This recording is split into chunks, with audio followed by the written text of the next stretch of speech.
আসসালামু আলাইকুম প্রিয় ভিউয়ার্স, চলে আসলাম মেডিসিন রিভিউতে। আপনাদের সকলকে স্বাগতম। আজকে আমি যে মেডিসিনটা নিয়ে রিভিউ করব তার নাম হলো বার্না ক্রিম।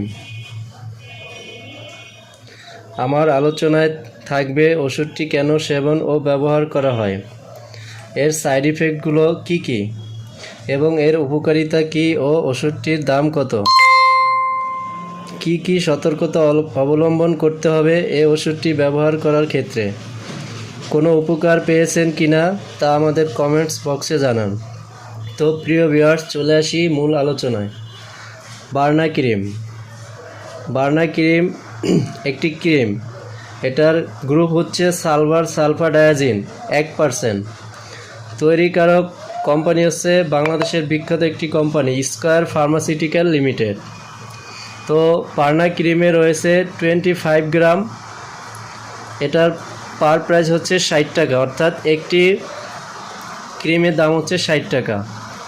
তো সালফাডায়াজিন ক্রিমের মধ্যে নিম্ন উপসর্গে আমরা ব্যবহার করব। তার মধ্যে বিশেষ উল্লেখযোগ্য হচ্ছে পোড়ার গায়ের ক্ষেত্রে, অর্থাৎ পোড়ার ক্ষত ব্যাকটেরিয়া সংক্রমণে প্রতিরোধক হিসেবে দেহের বহিরাংশে ব্যবহার করব। পোড়ার ক্ষত ব্যতীত অন্য নির্দিষ্ট ধরনের ক্ষত্রে যেখানে সংক্রমণ হতে পারে সেক্ষেত্রে জীবাণুরোধী হিসেবে দেহের বহিরাংশে ব্যবহার করব, তবে দেহের বাইরে ছাড়া অন্য কোথাও আমরা ব্যবহার করব না। তো মাত্রা ও সেবনবিধির মধ্যে থাকবে অগ্নিদগ্ধ ক্ষতটি ভালোভাবে পরিষ্কার করে দিনে 1 থেকে 2 বার প্রায় 1 থেকে 16 ইঞ্চি বা 1.5 মিলিমিটার পুরুত্বের প্রলেপ দিতে হবে। ত্বকটিতে সবসময় সালফাডায়াজিন ক্রিম লাগিয়ে রাখতে হবে।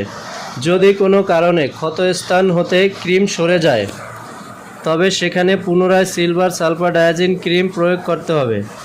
রোগী যদি ড্রেসিং ব্যবহার করতে চায় তবে সেক্ষেত্রে তার ব্যবহার করা যাবে।